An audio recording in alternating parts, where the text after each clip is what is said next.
are out of work. They're hurting. They need our help. I want a job bill on my desk without delay. But the truth is, these steps won't make up for the 7 million jobs we've lost over the last 2 years. The only way to move to full employment is to lay a new foundation for long-term economic growth and finally address the problems that America's families have confronted for years. We can't afford another so-called economic expansion like the one from the last decade, what some call the lost decade, where jobs grew more slowly. You see, Washington has been telling us to wait for decades, even as the problems have grown worse. Meanwhile, China's not waiting to revamp its economy. Germany's not waiting. India's not waiting. These nations they're not standing still. These nations aren't playing for second place. And middle-class families have the information they need to make financial decisions. We can't allow financial institutions, including those that take your deposits, to take risks that threaten the whole economy. Now, the House has already passed financial reform with many of these changes. And the lobbyists are trying to...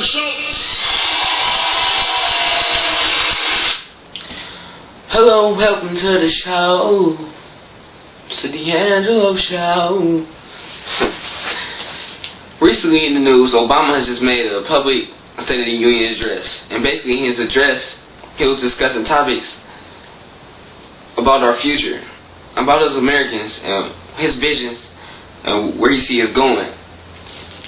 Obama, he plans on changing colleges, healthcare, troops, and he also has a couple more legislations that they're trying to pass right now.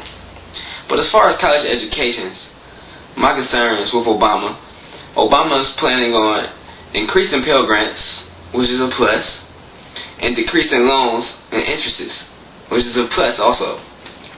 But my concern is, all of this sounds good, but when is it really going to happen? Because me personally, I was promised a state grant increase, and I know I'm not the only student out here that was promised a state grant increase.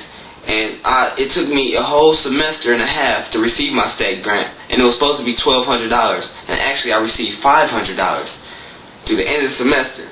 So I was going through the whole semester counting on an extra $700, which they were saying it was going to be budget cuts and they have to count and see what's going on. But it ended up just being a whole negative thing.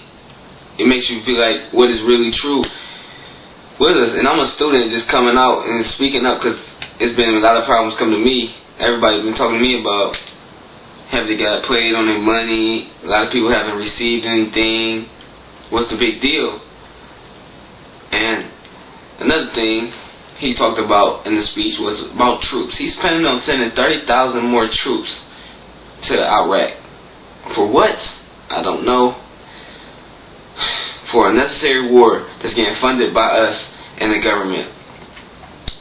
That's what's leading to our recession right now. We're in a recession because we're spending tax dollars on a war, on weapons, food, military, all to get funded over there. When people's over here struggling, trying to find jobs, we spend trillions of dollars for a war effort that's going nowhere. We've been over there since the Bush administration, and he promises on pulling people back, but he's sending more people there. I don't really get that. It's kind of an inverse relationship, if you ask me. Everything sounds good and clear. I just want to know, when is things really going to change for America? When are we going to see the real change that we were promised? I know everything takes time and you can't come like this, but at the rate it's going, people losing jobs, premiums steady going. I can go on and on about these topics. And this conversation about college education and troops in Iraq. But I just want y'all to watch this video right now and give me your thoughts and your feedback about his speech and what he's saying about his plans and his vision.